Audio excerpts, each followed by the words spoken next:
Good morning, everyone. Welcome to the business plenary of the Globethics Forum. And welcome to the audience here with us and to the audience following us online. My name is Ljupka Mitrinovska. I'm heading the Solutions Hub, as Susan kindly introduced me, and I will be your host this morning. The Solution Hub is the newest addition to Globethics, focused on applicable and adaptive solutions towards ethically informed solutions and responsible governance. In the form of learning, consulting, and practical tools developed and provided by a globally distributed, locally rooted team who you would have the pleasure to meet throughout the forum. With the understanding of the challenges that leaders in business are facing today, and the intention to serve them in a relevant way, to serve you in a relevant way, we decided to host this track titled Beyond Compliance, Redefining Business Success Through Integrity and Long-Term Vision, inviting us to pause and reflect on a core idea. Compliance tells us what we must do. Integrity, grounded in an authentic vision, shows us what we choose to do. So we have designed the session today in 3 segments. We will begin with a fireside chat with 2 business leaders deeply rooted in Geneva's ecosystem in business and finance. We will then continue with some inspiring stories of impact across the globe. And we will finish with a panel discussion bringing diverse voices from governance, ethics, sustainability, and technology. Of course, you will be invited to contribute and participate throughout.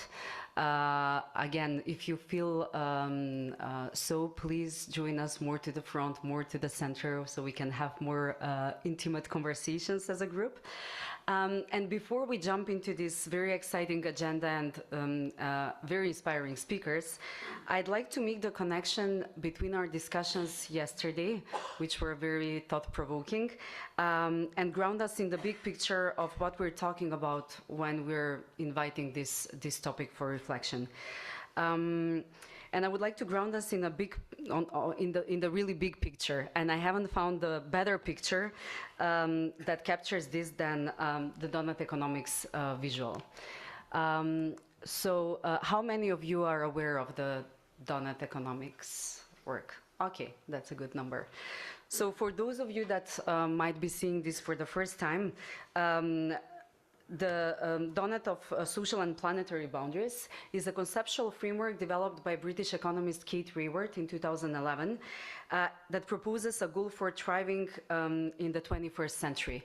We spoke a lot about how we define and measure success yesterday. We spoke a lot about worldviews and what informs how we define success. And what this visual does is inviting us to think much more broadly about what success is for people and for the planet. One that goes beyond financial or GDP-based indicators to consider what it truly means for people and our planetary home to thrive. So it's shaped like a donut. That's why it's called the donut, or the donut economics, with the 2 rings marking the space where humanity can flourish. So the inner ring are the social foundations, representing the minimum standards we should satisfy for every human to live a good life. It's access to food, health, education, income, equity, energy, access. Falling inside this ring points to human deprivation. And as you can see, this is the latest one, just released in October 2025. And it shows that there is quite some falling inside the circle of social foundations. The outer ring, the ecological ceiling, marks the limits of Earth's life support systems that we must not overshoot. These are things like climate stability, biodiversity, fresh water, land use, pollution, and other Earth processes. So the safe and just space, the donut itself, lies between these 2 boundaries. And building on the conversation we've had in the first day, it challenges us to redefine success not just as endless growth, but as living well within the boundaries to sustain life. So there are quite more information to explore around this 2025 update, but just some two striking points. Despite world GDP more than doubling between 20 and 2022, progress in reducing human deprivation has been modest. So you see that we've had an extreme overshoot of many of our planetary boundaries, and we haven't advanced so much in making sure that every human has their elementary needs met, even though economically and financially we have grown globally. And then the data also exposes deep inequality, that the richest 20% of countries account for over 40% of ecological overshoot, while the poorest 40% bear over 60% of social shortfalls. In short, this 2025 donut shows we remain deeply out of balance. Many millions still lack basic needs, while ecological stress is mounting. So what does this mean for business leaders? This underscores not just the urgency, but also the opportunity to innovate and create values in ways that meet human needs while regenerating rather than depleting the living systems on which our economies depend.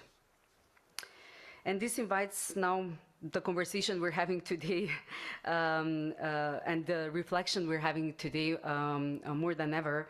Building of the themes of yesterday, we're faced with an ever-increasing demand for bold, courageous leadership based on redefinition of success, driven by purpose, values, and being in service beyond profit. I just drew the themes that were being repeated continuously in our first day yesterday. However, there was this headline that I saw yesterday. So this happens on a backdrop of very complex geopolitical situation for business, right? Just yesterday, the US demanded the EU to dismantle green regulations in threat to a trade deal.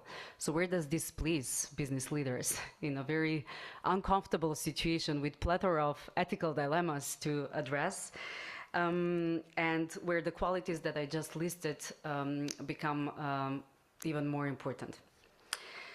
So with that, and without further ado, that was just grounding in a big picture, complex picture, but also, as I said, one that invites us to innovate. As human species, we're incredibly innovative and adaptive. So I would love to invite all the speakers today to see and contribute into this reimagination of what success in business could look like and how we can build governance structures around that.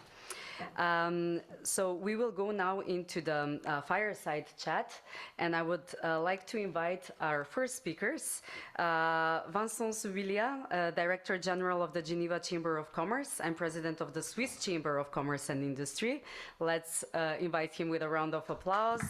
And Callie Taylor, a Managing Director of Sustainable Finance Geneva, an organization dedicated to promoting sustainable finance in Switzerland. Please, let's welcome them with a round of applause. Yes. Thank you so much for being with us this morning. We know that the jobs that you're doing are very important, and as we saw, your support is very needed for the communities you serve. So we really appreciate your time this morning.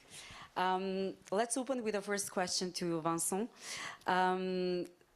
I ended with this geopolitical complexity and pressures. How would you describe the current state of business in this time of geopolitical tensions, sustainability pressures, supply chain risks, accelerated technological change? How do these forces interact, and what does that mean for business leaders today?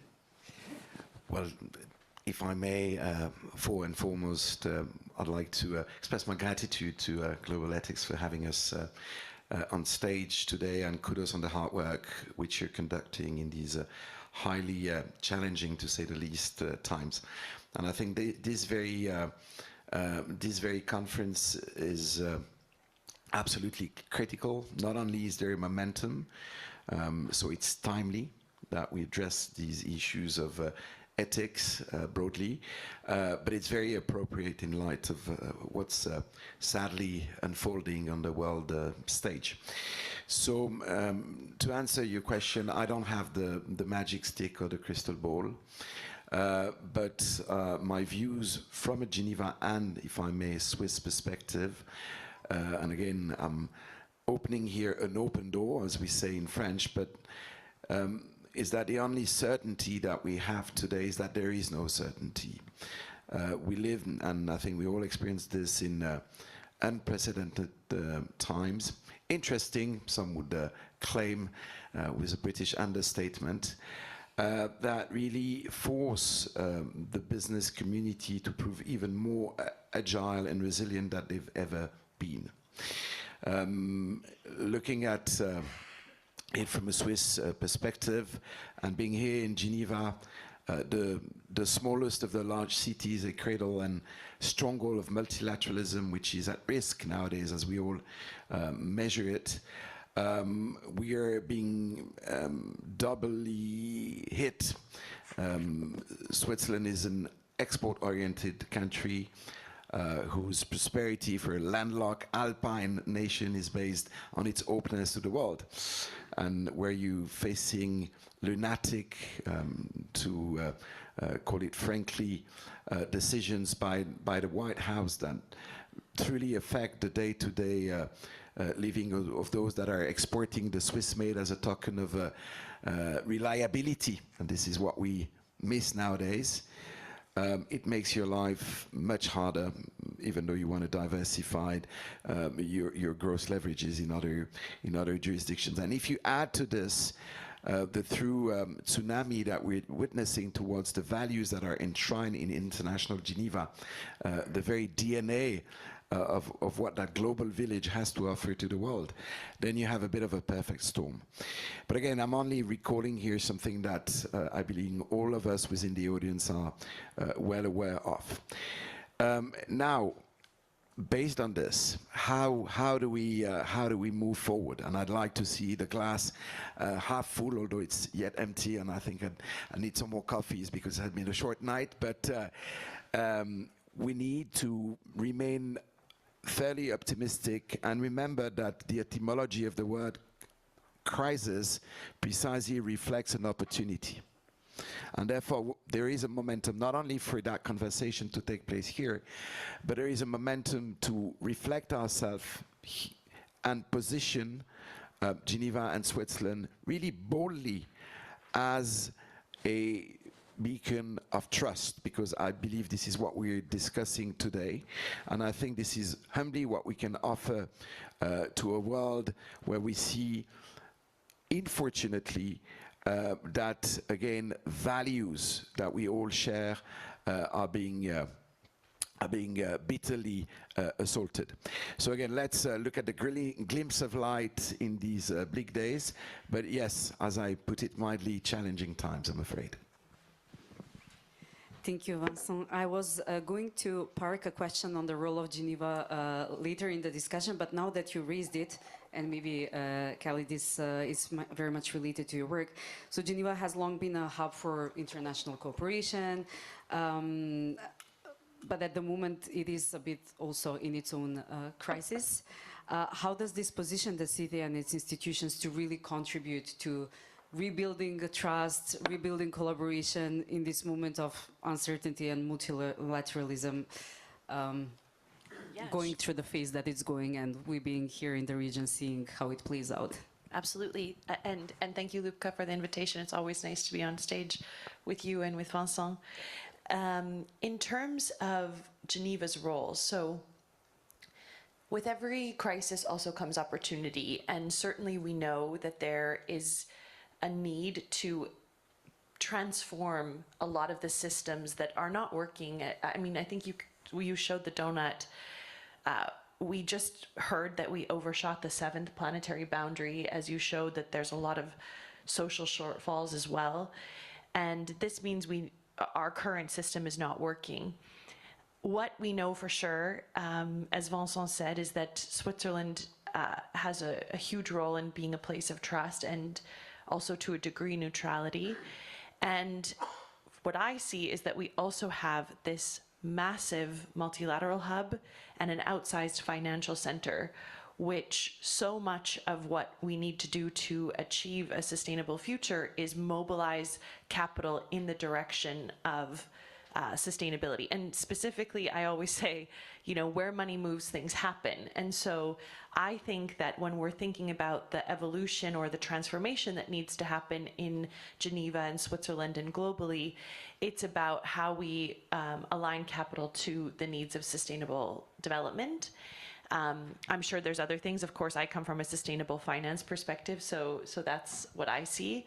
But recently, I held a small closed-door meeting with a few leaders from International Geneva who work in UN entities and international organizations and NGOs on finance, and we were talking about this. And one of them said, what is for sure is the current aid and development model is not working for almost anyone. Developing and emerging economies would much rather have investment and build their own sustainable economies and choose and have autonomy about where their resources go, as opposed to be giving an aid check. So I think that we really need to rethink these systems, and I hope that Geneva can be on the forefront of doing that. And I hope that sustainable finance plays a role in building models that are no longer about those who kind of exploit resources and then later give aid, but rather a more balanced perspective globally. Thank you, Kelly. So let's stay a little bit with you, because you're just coming out of Building Bridges, which is kind of the largest gathering in Geneva around sustainable finance. That happened just across the road last week.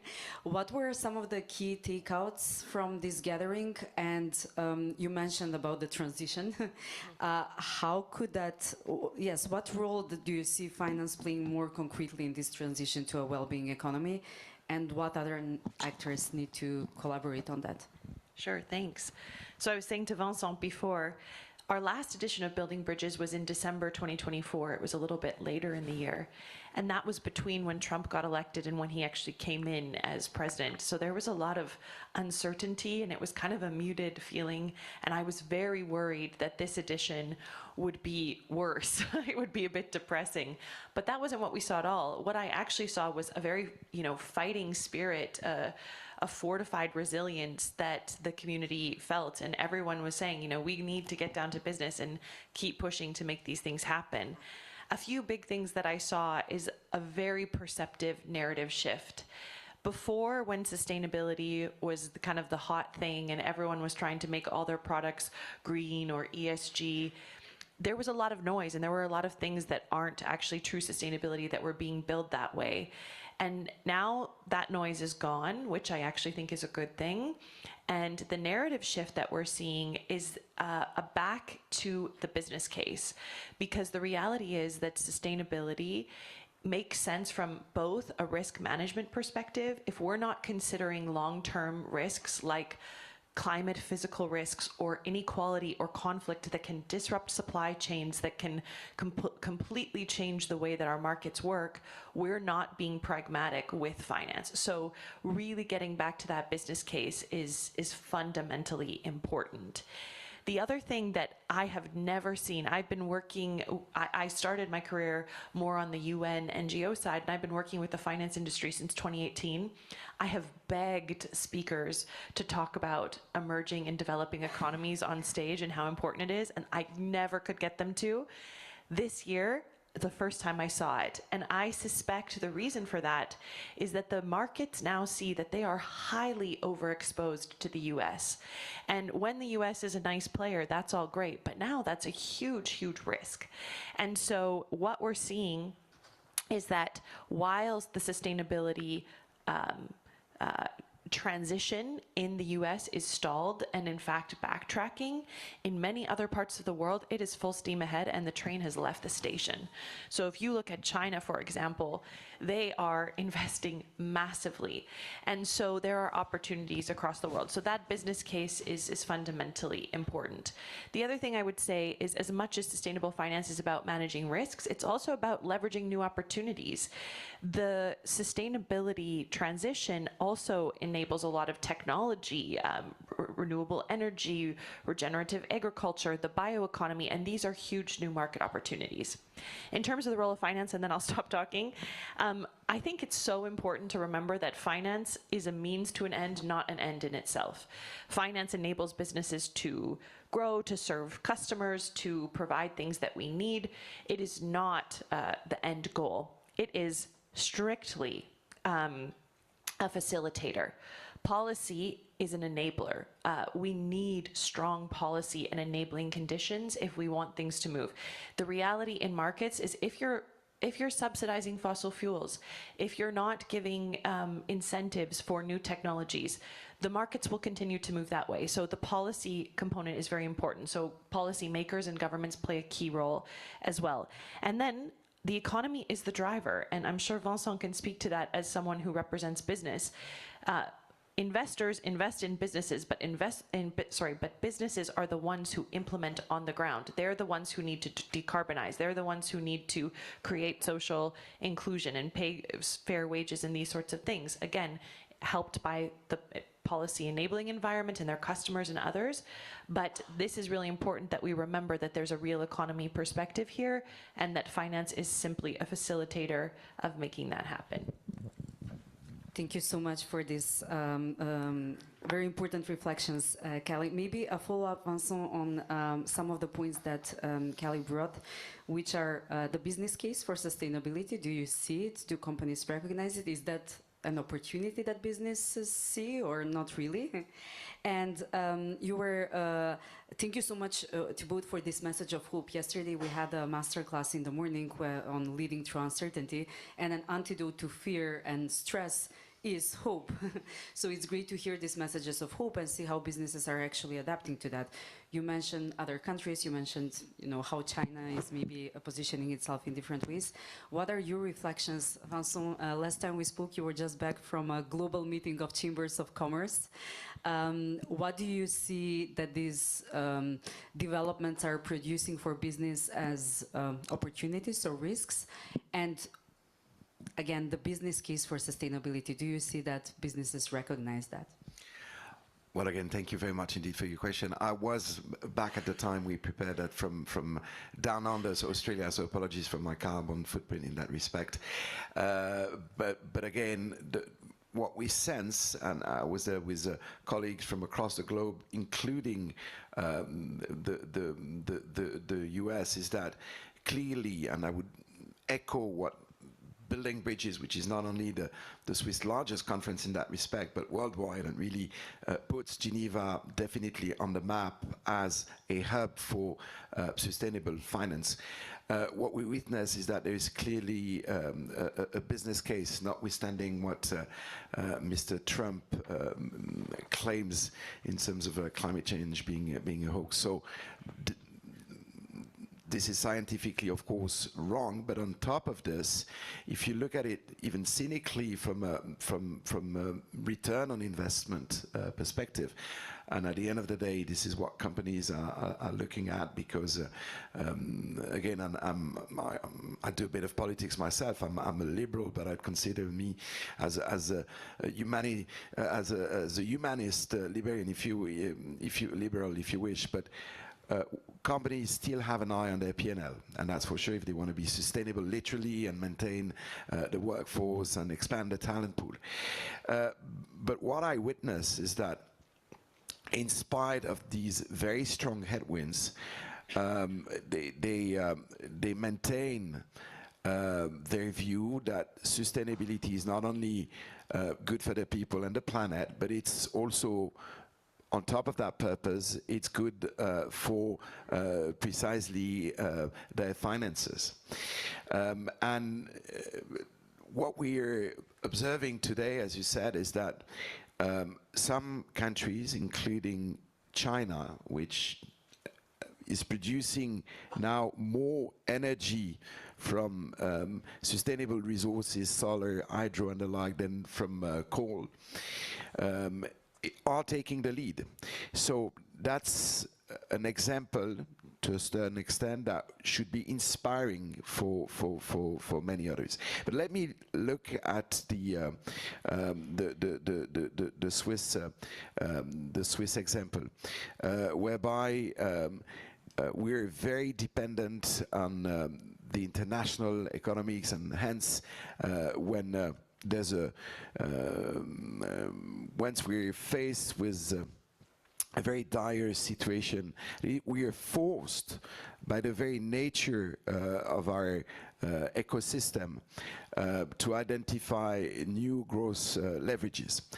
I firmly believe that environmental dividends is one of the way forwards. Not only does it impose itself due to, you've shown the donut economies, and by the way, thank you for setting the stage in that respect, and that's quite a clear message. But I sense that this is the way forward. What I also believe, representing the business community here very humbly, is that the shift will possibly occur on the way we implement it. We would need to take a more pragmatic approach, I would put it this way, and looking more at the incentive, what's the carrot for the companies rather than the stick, which of course is important. But we need to balance this approach. What you mentioned, Ljupka, before, that very frightening example of Mr. T saying, listen, if you really want to enter into that trade deal, you'll have to lift all green requirements, to put it bluntly. This is blackmail, as is used to. This is taking those that are motivated by obvious goodwill hostage.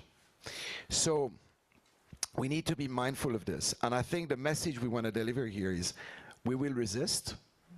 This is not the way forward with us, based on the values, and again we come back to ethics, that we've been defending.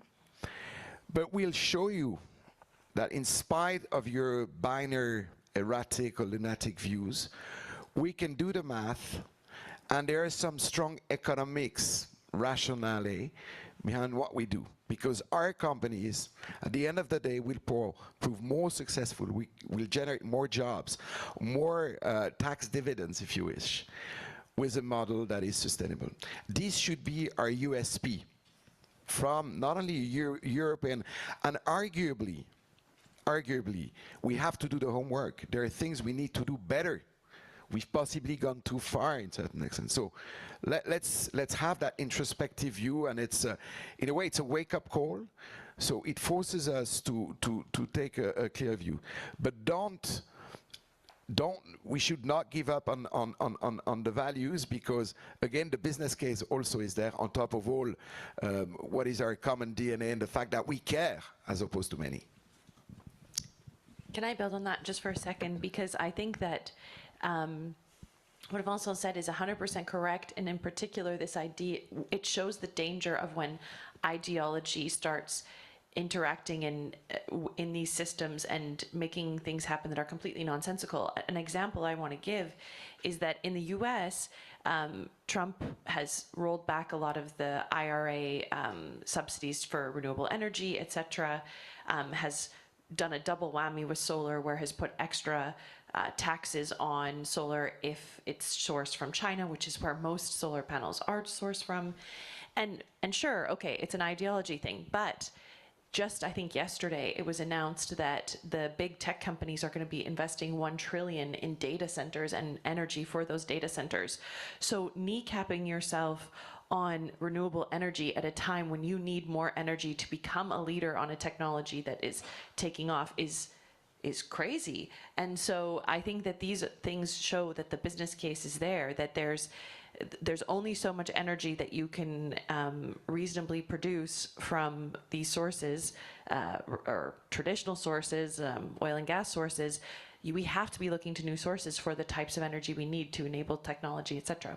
So just to say that there's when ideology steps in, it's not great.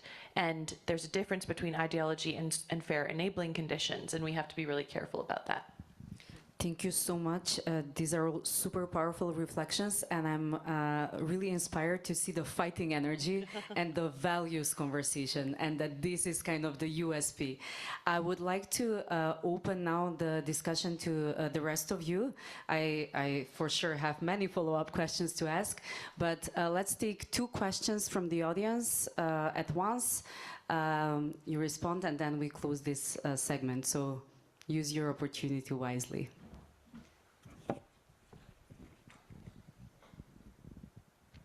Yes, Stuart. Thank you so much. I'm hoping this is a good question. What's giving you some confidence that we have the resilience in the non-US markets to weather the storm that you've just both described so eloquently?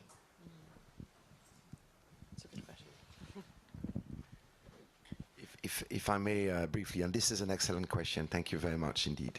We need to bear in mind from a pure economic perspective, if you wish, and looking at the export geography, that the US worldwide is the #1 powerhouse, military of course, but from an economic perspective. But it does not stand alone. We're talking 13% of all trade flows. That's the US. So the world is vast. As an example, Switzerland has just entered into a free trade agreement with the largest democracy and demography in the world, i.e. India, which entered into force 8 days ago on the 1st of October. This has been a milestone for Swiss business diplomacy. We're the first country in continental Europe to offer that leverage to our companies, and this is most needed in these complex times.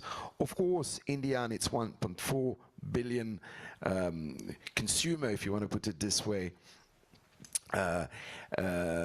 is not offering the same opportunities in terms of purchasing powers, in terms of maturity of the market as the US, but it is growing. So this is a bet on the future. And this is absolutely critical for an export-oriented, innovation-driven, consensus-based country such as Switzerland. We've signed last week a free trade agreement with Mercosur, so we're adding 300 million consumers, to look at it this way, to that. This is also subject, you know, Switzerland is a very vibrant federalist democracy, so people will have the last word on this, and there'll be a fierce battle ahead as we witness with Mercosur within the EU bloc, because it raises some issues, but I'm confident that this will be implemented and that this will offer a breath of fresh air also to our exporters, which frankly, with a duty at 39%, as we experience today with the US, on top of which you add the premium of a weaker US dollar, which, by the way, is very concerning to the US economy, although it helps their exports. So you're talking 50% increase for any Swiss products to the US. That's massive. Not only is it massive, but it's purely, and sorry for venturing into the political spectrum here, but purely unjustified. When you bear in mind that Switzerland is the 6th largest investor in the US and the first foreign creators of high-end jobs with 500,000 jobs. So the way Mr. Trump looks at it is that he does the math. We have a trade surplus, so he believes we are the lame duck here, and he hits us because he considers that there is there's an invoice to be submitted to but he excludes the services. Sorry, I won't venture into the details, but I'm confident that we will find ways, and I'm also confident that Mr. Trump will not be here forever, because we see that resistance is building in domestically. And this is, at the end of the day, the business community is pragmatic. They'll do the math. That's what I said also in the FT. I said, you want a Swiss watch, you'll pay 50% more. But if you still want it, and who's going to pay for that? The US consumer. And at the end of the day, they'll go and they'll shop in Mexico or in Toronto. They won't do it in the US. So you're threatening your own labor market. You don't need to have a PhD from the MIT to do this. Every kid would understand this. Unfortunately, not in the Oval Office. I think we have to build the resilience as well, because we're shifting from one kind of world order to a new one. You can see this shift a little bit away from this multilateral cooperative approach to individual resilience in countries, much to my disappointment, a lot on arms, flowing away from sustainability towards arms. But this is a reality of the fact that the cooperation order is no longer working in the way that it once was, but that also, like I said, also opens opportunities. And so this opens opportunities for emerging markets that have huge labor forces and young populations. One of my favorite quotes I overheard at Building Bridges with someone said, "Capital flows like water to the place of the path of least resistance." And we have to build those trenches that move it to where it needs to go. And we're already seeing this. I was speaking to some emerging markets who no longer want to issue bonds in USD because it's too volatile. And they're looking to things like the franc or the renminbi to do that. And so I think there's this opportunity to kind of reshape what we want as a global community and what makes sense, and to bring some others into the fold in that way. So yeah, I don't think the resilience is 100% there yet, but we can build it, and we have to. Thank you for the wonderful question. I apologize. I will have to move us to the next segment. But Vincent, Kali, you will be around maybe at least for a coffee break, and you can still connect. Thank you so much for this wonderful, insightful conversation, framing us and grounding us into the Geneva and the global reality. Join me in thanking Kali and Vincent